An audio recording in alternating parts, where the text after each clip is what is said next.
ఎదురుచూపులు కథ. రచన దివాకర్ల పద్మావతి. కథాపఠనం మల్లవరపు సీతారాం కుమార్. అనసూయమ్మ పని పూర్తయి పక్క మీదకు చేరేసరికి రాత్రి 10 గంటలు దాటింది. వంటిల్లు చక్కబెట్టుకొని మనవలిద్దరినీ నిద్రపుచ్చిన తర్వాత పక్క మీదకు చేరి నిద్రపోవడానికి ప్రయత్నించసాగింది. రోజంతా పని పాటలతో ఆమె పూర్తిగా అలసిపోయింది. సాధారణంగా అలసట చెందిన శరీరం విశ్రాంతిగా వాలగానే నిద్ర ఆవహిస్తుంది. కానీ ఇవాళెందుకో అనసూయమ్మని నిద్రాదేవి కరుణించలేదు. మనస్సులో ఆలోచనలు జోరీగల్లా ముసురుతున్నాయి. ఆమె ఎంత ప్రయత్నించినా మనస్సు నిలవడం లేదు. ఉదయం జరిగిన సంఘటనలు పదే పదే గుర్తుకు వస్తున్నాయి. పెద్ద మనవడు రాకేష్, చిన్న మనవడు రాజేష్ ఇద్దరూ కొట్టుకుంటూ ఉంటే అడ్డుపడిందామె. రాజేష్ చిన్నవాడవడం చేత పెద్ద మనవడైన రాకేష్ని మందలిచ్చింది. ఆ మాటలు కోడలు రాగిణి చెవిలో పడ్డాయి. అంతే, ఆమెకి ఒక్కసారి పూనకం వచ్చినట్లయింది.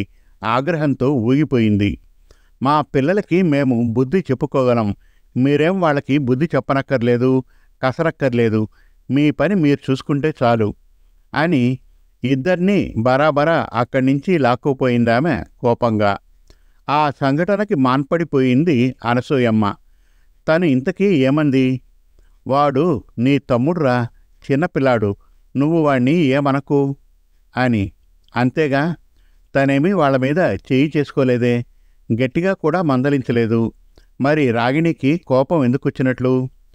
తను అలా పెద్దాడిని మందలించకపోయినా ఆమెకి కోపం వస్తుంది. పిల్లలు అలా కొట్టుకుంటూ ఉంటే చూస్తూ ఉన్నారేం అన్నా అనగలదు. తను ఇక్కడికి వచ్చిన నెల రోజుల వరకు బాగానే ఉంది కోడలు. ఆ తర్వాత నుంచి ఆమె ఎత్తిపొడుపు మాటలకు కొదవే లేదు. అలాగే సాయంకాలం పిల్లలిద్దరికీ అన్నం కూరలు వడ్డించిన తర్వాత కొడుకు కోడలు కోసం ఉంచిన కూరలు కొద్దిగా తగ్గాయి. తనెలాగూ కూరలు తినాలని ఆశ పెట్టుకోలేదు. పచ్చడి మెతుకులైనా పట్టెడన్నం దొరికితే చాలన్న స్వభావం తనది. చిన్నప్పుడు తనెలా పిల్లల్ని పెంచిందో తనకి బాగా తెలుసు. కూర తక్కువైందని ఎన్నెన్ని మాటలు అందామె. అత్తయ్య గారు, నా కూరలు తక్కువైతే పర్వాలేదు, పచ్చడితోనో ఊరగాయతోనో తినేస్తాను. మీ అబ్బాయి మాత్రం కూరలు సరిగ్గా లేకపోతే తినలేరని మీకు బాగా తెలుసు కదా, కనీసం అతనికైనా కూరలు కొంచెం మిగిల్చాల్సింది. చూడండి, నేనైతే పిల్లల కోసం ఏమైనా త్యాగం చేస్తాను అందామె. తను అసలు తన కోసం కూరలు మిగుల్చుకోలేదన్నది కూడా గుర్తించకుండా. భార్య అన్ని మాటలు అంటున్నా నోరెత్తలేదు రాఘవ. అనసూయమ్మ కళ్ళల్లో నీళ్లు తిరిగినా ఏమీ మాట్లాడలేకపోయింది. ఏమి చెప్పినా ప్రయోజనం శూన్యం అని ఆమెకు తెలుసు.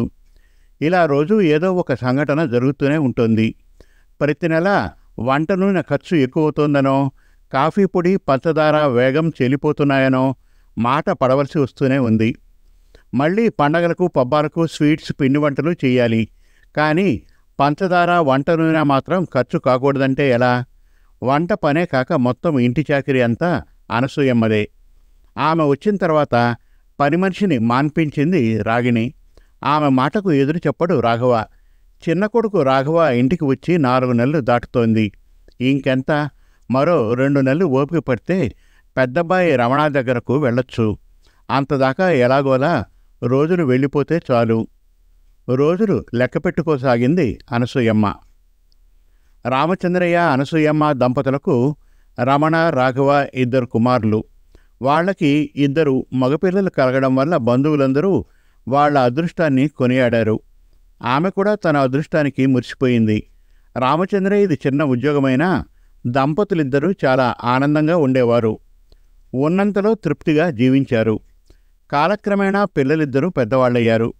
ఉద్యోగరీత్యా ఇద్దరూ చెరో రాష్ట్రంలో స్థిరపడ్డారు. పెద్దవాడు పెద్దలు కుదిర్చిన సంబంధం చేసుకుంటే, చిన్నవాడు రాఘవ తనతో కలిసి ఉద్యోగం చేస్తున్న రాగిణిని ప్రేమించి పెళ్లి చేసుకున్నాడు. అయినా రాఘవ అభీష్టాన్ని మన్నించి పెద్దవాళ్లు అక్షింతలు వేసి వాళ్ళని ఆశీర్వదించారు.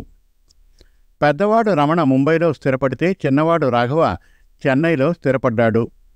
వాళ్ళిద్దరూ వేర్వేరు ప్రాంతాల్లో ఉన్న రామచంద్రయ్య అనసూయమ్మ దంపతులు మాత్రం స్వంత ఊళ్ళోనే ఉండిపోయారు.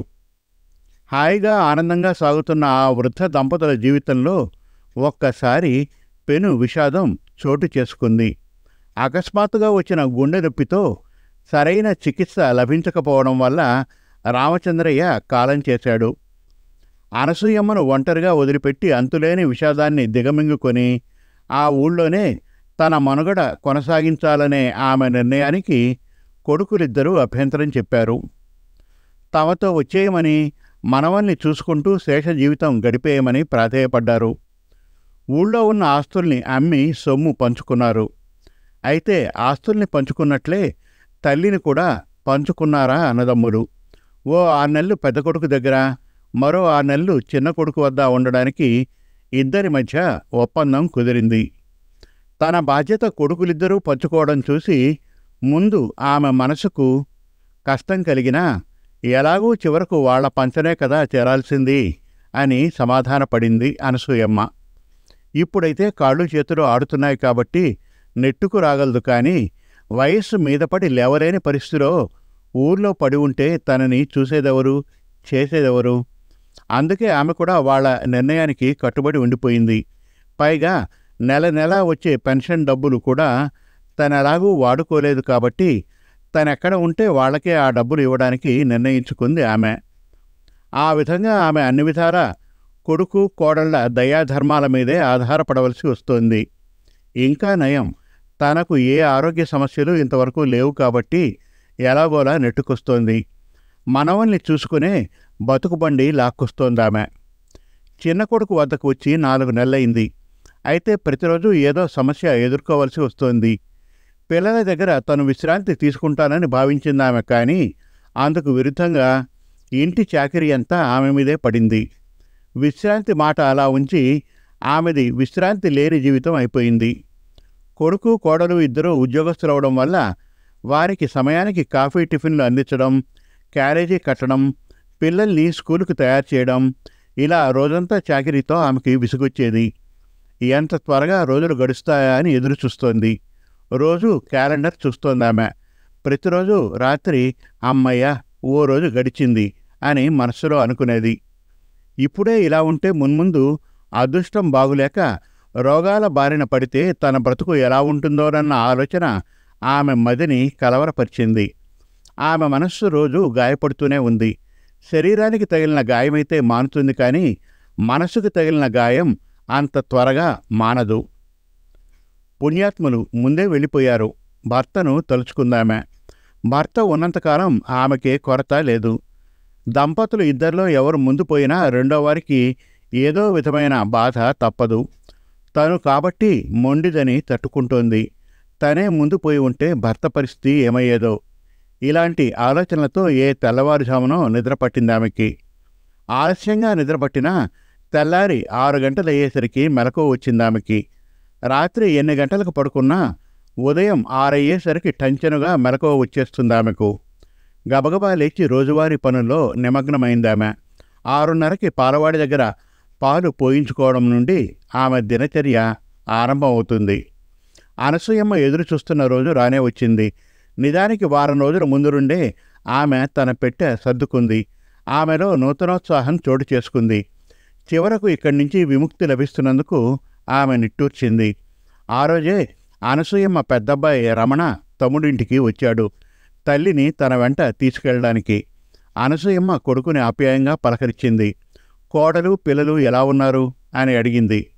తల్లి ఇచ్చిన కాఫీ అందుకుంటూ, బాగానే ఉన్నారమ్మా, నీ రాక కోసం ఎదురు చూస్తున్నారు అన్నాడు రమణ. రమణ మాటలకు సంతోషించింది అనసూయమ్మ. ఆమె మొహం వెలిగిపోతూ ఉండడం చూసిన చిన్న కోడలు రాగిణి మూతి తిప్పుకుంది. రాఘవ కూడా ముభావంగానే ఉన్నాడు. అయితే అది అనసూయమ్మ దృష్టిని దాటిపోలేదు. కానీ రమణతో వెళ్ళబోతున్న ఆనందంలో ఆమె అది పట్టించుకోలేదు. ఆమెది తల్లి మనసు మరి. పైగా తనెళ్ళిపోతే ఇంటి పని వంట పని వల్ల రాగిణికి కష్టమవుతుందని ఆలోచించింది. మనవల్ని వదిలి వెళ్తున్నందుకు కొద్దిగా మనసులో బాధ కలిగింది కూడా. రమణతో తల్లి వెళ్తున్నప్పుడు ఆమె చేతిలో 1000 రూపాయలు పెట్టాడు రాఘవ. ఆ డబ్బుల్ని చూసి నవ్వుకొని చెరో 500 మనవల చేతిలో పెట్టేసి రమణతో బయటకు వచ్చేసింది అనసూయమ్మ. రమణ ఇంటికి వెళ్ళిన అనసూయమ్మకి ఎదురు వచ్చింది పెద్ద కోడలు రమ్య. ఆమె వెనకే వచ్చిన మనవడు మధు, మనవరాలు సుధ ఆమెను చూసి పెనవేసుకుపోయారు. నువ్వు ఈసారి ఇక్కడే ఉండిపోమమ్మా, నాకు చెల్లికి రోజు రాత్రి మంచి కథలు చెప్తావు కదూ అన్నాడు మధు. మరి నాతో ఆడుకుంటావు కూడా కదా ముద్దు ముద్దుగా అంది చిన్నారి సుధ. వాళ్ళిద్దరినీ అక్కున చేర్చుకుంటూ అలాగే అంది అనసూయమ్మ, వాళ్ళ ఆత్మీయతకు మురిసిపోతూ. అలా అనసూయమ్మ కొత్త మజిలీ ప్రారంభమైంది ఆ ఇంట్లో. ఆమెకు తెలుసు అక్కడ తనుండేది 6 నెలలేనని. అయినా ఆమె నరాల్లో ఏదో కొత్త ఉత్తేజం ప్రవహించింది. పెద్ద కోడలు రమ్య చిన్న కోడలు రాగిణిలా ఉద్యోగస్తురాలు కాదు. అలా అని ఆమెకు వ్యాపకాలు లేవని కాదు.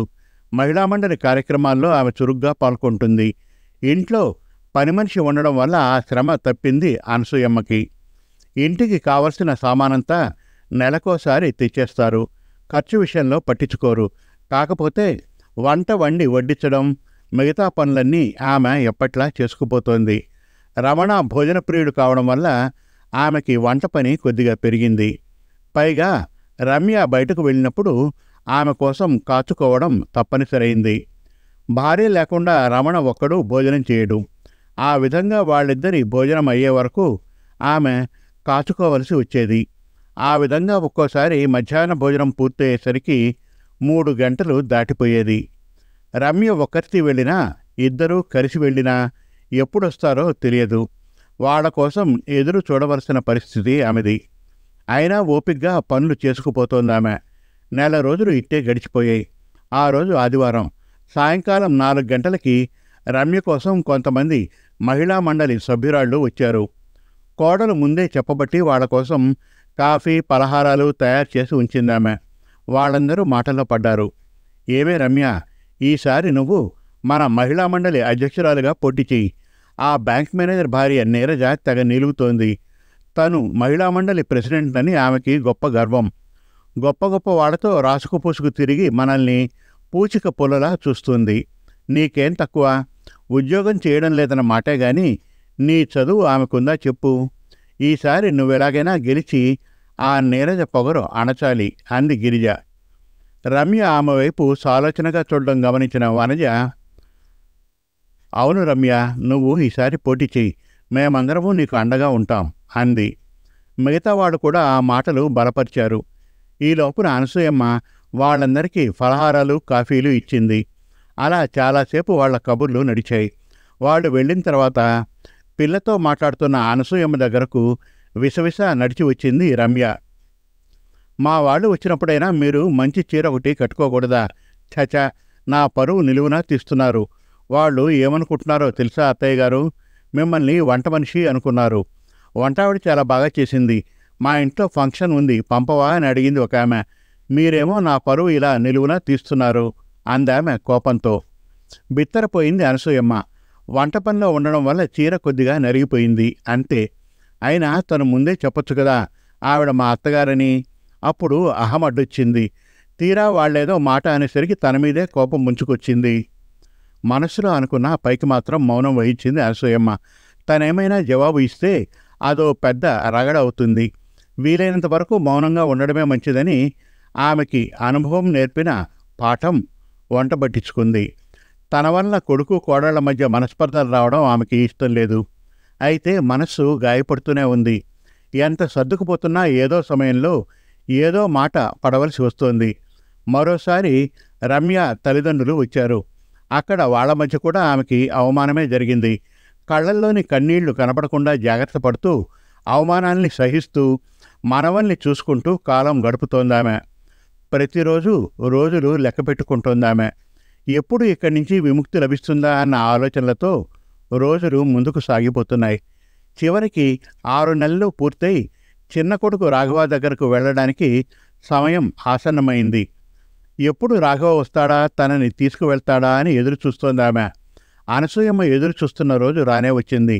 రమణని, కోడల్ని, మనవల్ని వదిలి వెళ్లాలంటే మనసులో ఓ మూల దిగులు ఆవహించినా మళ్లీ ఆమెలో నూతనోత్సాహం పుంజుకుంది.